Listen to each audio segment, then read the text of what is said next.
From a wide perspective, when we look at art objectively, we find there are four basic styles: realism, expressionism, abstraction, and non-representationalism.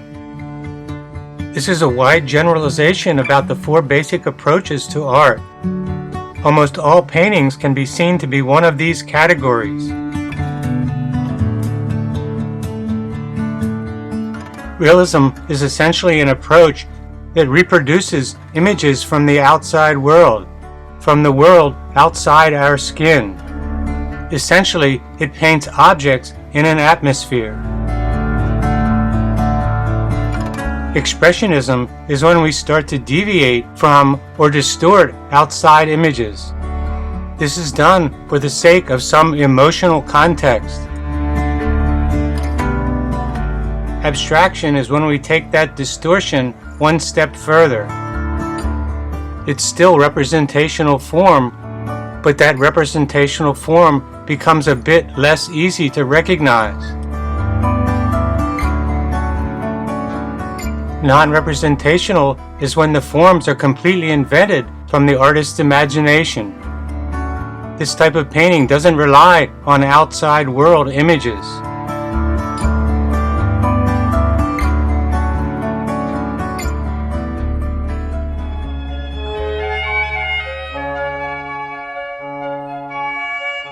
Before the advent of the European Renaissance, cultures around the world have addressed their concerns with a style which is essentially derived from the impulse to decorate.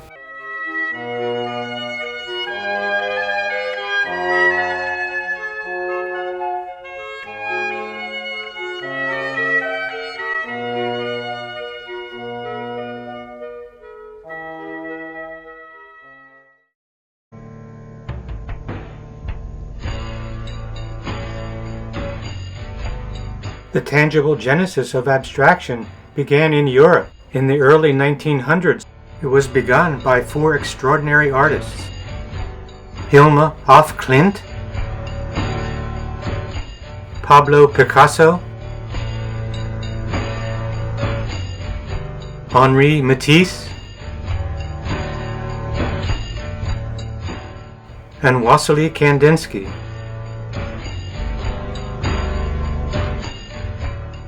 In 1906, Hilma af Klint created some abstract paintings. This was about the same time that Picasso was making his abstract paintings, so they must both be credited as being important innovators of abstraction. Certainly in the first decade of the 1900s, Picasso created some of the most powerful abstract paintings we know of. His painting, Les Damoiselles d'Avignon, is considered one of the greatest paintings of the 20th century. Picasso and Matisse had a rivalry, something like the rivalry between Leonardo da Vinci and Michelangelo in the 1400s. Picasso had a powerful personality and sought to overturn the existing approaches to painting. His rivalry with Matisse helped to urge him on. His experiments with fracturing form became known as Cubism. Around the same time that Picasso was experimenting with Cubism, Matisse had his own approach using abstraction.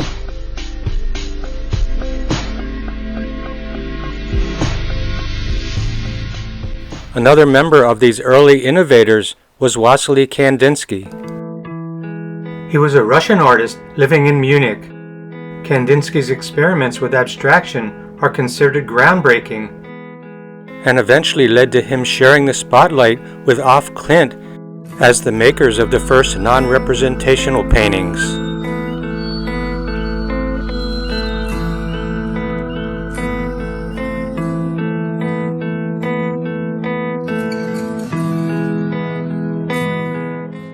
Another artist who can't be left out as a pioneer in abstraction was a traditionally trained artist, Piet Mondrian. He was a Dutch artist who moved to Paris in 1911.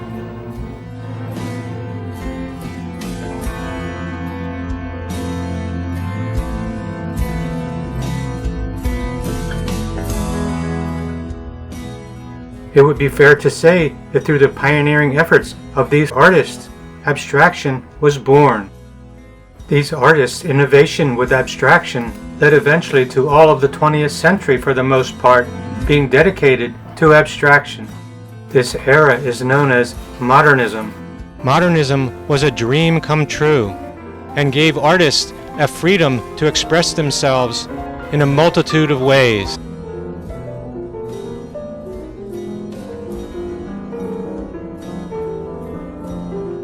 Standing on the pedestals of innovation, artists who felt confined by old techniques and styles of the past could now pursue art in a way which matched their new ways of thinking, feeling, and conceptualizing.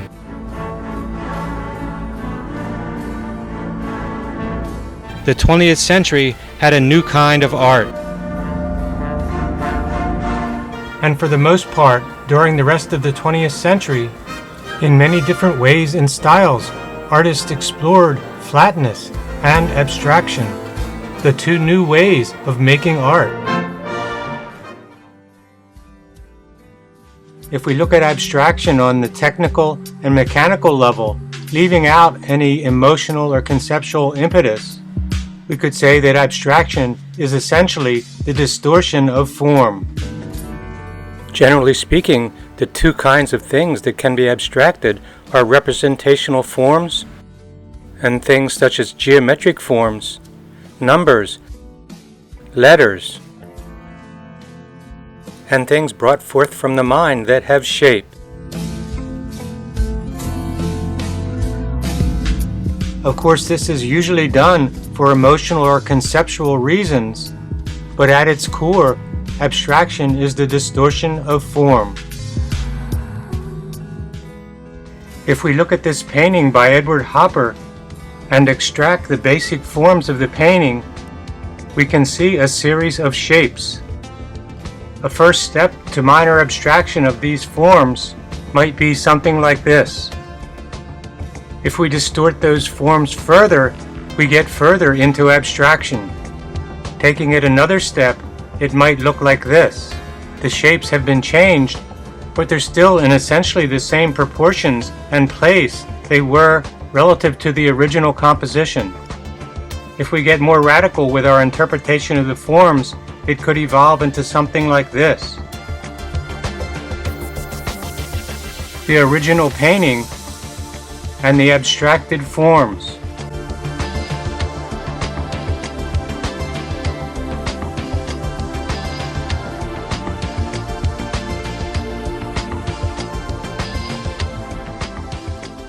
The next step would be the manipulation of the formal elements, such as color.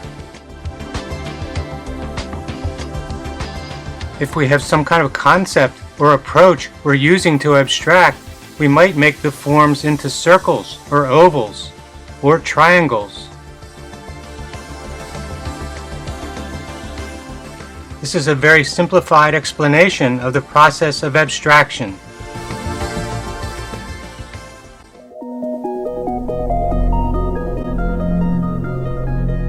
As the 20th century unfolded, abstraction became the mode most interested in by contemporary-minded artists. Artists explored just what abstraction was and what it could do. A new approach to art had been born. The watchwords for artists became flatness, hold the picture plane, two-dimensional, self-expression, inner necessity, and abstract design. Artists took to abstraction. It was a new way to express themselves that suited the times they lived in.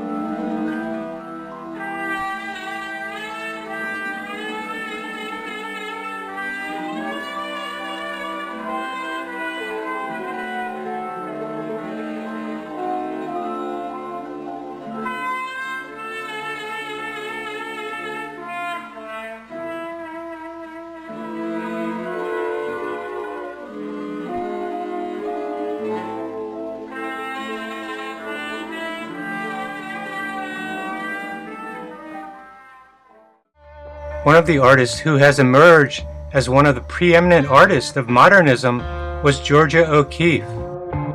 Her canvases were filled with life and imagination. They were sly blends of abstraction with representational forms.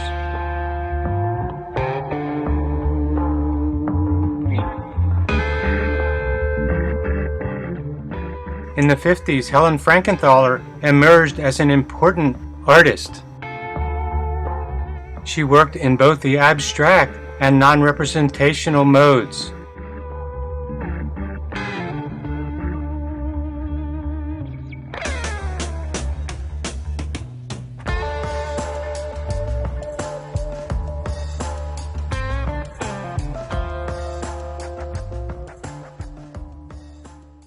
Willem de Kooning stood out amongst the abstract expressionists of the 50s as one of the few artists working in the abstract mode, doing figurative abstraction.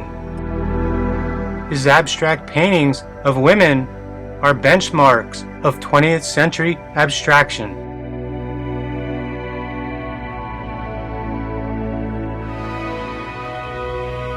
As the 20th century progressed, many other artists explored abstraction.